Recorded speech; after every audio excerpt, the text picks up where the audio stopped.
Half of people give up on their New Year's resolution on the second day of the year, and another 49% by the end of January. Yeah, those promises we usually make for ourselves at the end of the year are not very effective. And yet, we keep doing this, year after year. What was the promise you made to yourself this year? You can put it in the comment section of this video. For example, my New Year's resolution is to see over 100,000 subscribers on this channel by the end of the year. But enough about me. Let's talk about you. What made you choose this video? Guilt, disappointment, frustration. These are all familiar to me. Because just like you, I don't belong to the 1% of people who can methodically achieve their goals by acting like living cyborgs. You see, successful people are mostly consistent, not talented or insanely intelligent. That's what I noticed analyzing others' successes and failures.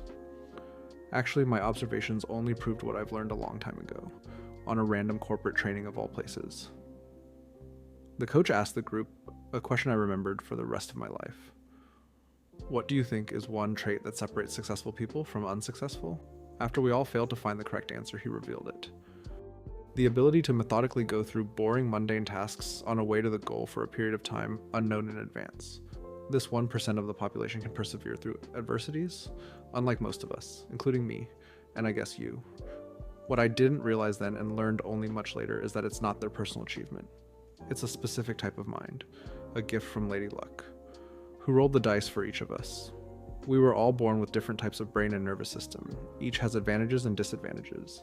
Mine is creative, for example, which makes it barely usable for mundane routine tasks. So people like me can't compete with organized ones in their own game. I tried to follow the plan so many times, and each time, it only overwhelmed my brain to the point of complete body collapse and depression. So here's lesson 1. In order to achieve your goals, you need to reinvent the game to use your strengths and protect your weak spots. How? That depends on your situation, and only you can find the answer by analyzing it. Wise man said, if I had only 1 hour for the task, I'd spend 50 minutes planning. You see, I've known many failures in my life, and my failures made me learn something. Now I understand that failures are like checkpoints in our lives. We all start somewhere. Our starting parameters are unequal, of course. I already explained about different types of brain which represent different types of character. But if we don't take trust fund babies into account, for an ordinary man, it actually doesn't matter in the long run. After each failure, there are less people willing to stand up and keep going to their goals. It means less competition on the way to finish. They say Edison failed 10,000 times till delivering a working light bulb. And when someone pointed at that, he calmly answered that he just excluded 10,000 wrong ways of creating a bulb to finally get the job done when there were not so many options left. Methodical man, obviously, but also creative. A very rare type. But think how many of his competitors have tried as many times as him without giving up. History tells us the answer: none. So lesson number 2, after each failure, take your time, analyze what happened, stand up and keep going to your goal. And here we come to the understanding of the reason why 99% of people really fail with their New Year's resolutions.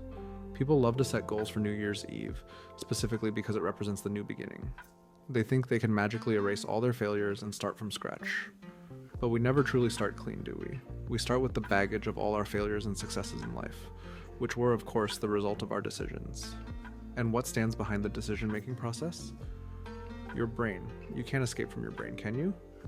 So those who can't accept their previous path are doomed to repeat it from the beginning, ultimately achieving nothing in the long run. People are waiting till Christmas to make a new set of goals, which is often a rewritten version of the goals from the last year, which are the goals from the previous year. You get it. And by the end of January, after, life happens, people are done, because they deliberately overwhelm themselves with the intensity they could never keep up with in the first place. So it becomes a circle. They give up and completely forget about their goals, till next December. So you tell me, who will achieve their goals faster? Those who spend 12 months of the year trying, or those who overwhelm themselves in January? I think Mr. Edison knew the answer too well. Well, if you need a personal indulgence to restart your attempt to make your life better at this random day, I give it to you. This video has found you for a reason. Stand up and keep going. I indulge you as an older brother you never had. One more thing. You know who will never achieve their goals? Those who don't have any. So don't wait till next Christmas. Make some goals and start moving in that direction, one small step each day. Stand up after each fall and keep going because the other guy wouldn't. Less competition, remember? Time to take action. Your life starts now. Think about it. Just think about it.